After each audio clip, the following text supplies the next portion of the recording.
नमस्कार, मैं हूं अंजलि और आप देख रहे हैं BNN न्यूज।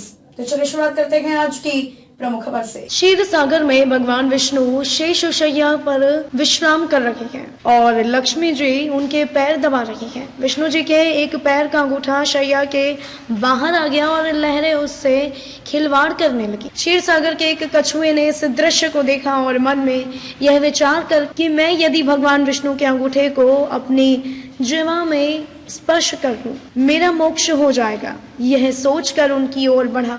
उसे भगवान विष्णु की ओर आते हुए शेषनाग ने देख लिया और कछुए को भगाने के लिए जोर से फुंकारा सुनकर कछुआ भागकर छुप गया। कुछ समय पश्चात जब शेषनाग जी का ध्यान हट गया तो उसने पुनः प्रयास किया। इस बार लक्ष्मी देवी की दृष्टि उस पर पड़ गई और उन्होंने उसे भगा दिया। इस प्रकार उस कछुए ने अनेकों प्रयास किए पर शेषनाग और लक्ष्मी माता के कारण उसे सफलता नहीं मिली। यहाँ तक कि सृष्टि की रचना हो गई और सतयुग बीत जाने के बाद त्रेता युग आ गया।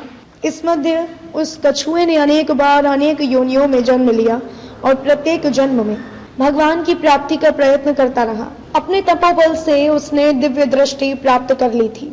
कछुए को पता था कि त्रेता युग में वही क्षीर सागर में शयन करने वाले विष्णु राम का और वही लक्ष्मी देवी सीता के रूप में अवतरित होंगे तथा वनवास के समय उन्हें गंगा पार उतरने की आवश्यकता पड़ेगी। इसीलिए वह भी केवट बनकर वहां आ गया था। एक युग से भी अधिक काल तक तपस्या करने के कारण उसने प्रभु के सारे मर्म जान लिए थे। इसीलिए उसने राम जी से कहा था कि मैं आपका मर्म जानता हूँ। संत श्री तुलसीदास जी भी इस तथ्य को जानते थे, इसीलिए अपनी चौपाई में केवट के मुख से कहलवाया कि कहीं तुम्हारे मर्मों में जाना। केवल इतना ही नहीं, इस बार केवट इस अवसर को किसी भी प्रकार हाथ से जाने नहीं देना चाहता था। उसे याद था कि शेषनाग क्रोध करके फुफकारते थे और मैं डर जाता था। अब की बार वे लक्ष्मण के रूप में मुझ पर अपना बाण भी चला सकते हैं, पर इस बार उसने अपने भय को त्याग दिया था। लक्ष्मण के तीर से मर जाना उसे स्वीकार था, पर इस अवसर को खो देना नहीं। इसीलिए विद्वान संत श्री तुलसीदास जी ने लिखा है, हे नाथ, मैं चरण कमल धोकर आप लोगों को नाव पर चढ़ा लूंगा। मैं आपसे उतराई भी नहीं चाहता। हे राम, मुझे आपकी दुहाई और दशरथ जी की सौगंध है, मैं आपसे बिल्कुल सच कह रहा हूँ।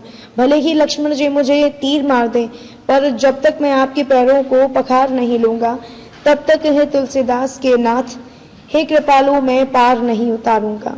केवट के प्रेम से लपेटे हुए अटपटे वचन को सुनकर करुणा के धाम श्री रामचंद्र जी जानकी और लक्ष्मण की ओर देख कर हंसे, जैसे वे उनसे पूछ रहे हो, कहो अब क्या करूं। उस समय तो केवल अंगूठे को स्पर्श करना चाहता था और तुम लोग इसे भगा देते थे, पर अब तो यह दोनों पैर मांग रहा है। केवट बहुत चतुर था। उसने अपने साथ ही साथ अपने परिवार और पितरों को भी मोक्ष प्रदान करवा दिया। चरणों को धोकर पूरे परिवार सहित उस चरणामृत का पान करके उसी जल से पितरों का तर्पण करके अपने पितरों को भवसागर से पार कर फिर आनंद पूर्वक प्रभु श्री रामचंद्र को गंगा के पार ले गया। उस समय का प्रसंग है जब केवट भगवान के चरण धो रहे हैं। खबरों में अब तक बस इतना ही। मिलते हैं फिर ऐसे ही किसी बड़ी खबर के साथ। तब तक के लिए नमस्कार और देखते रहिए BNN न्यूज।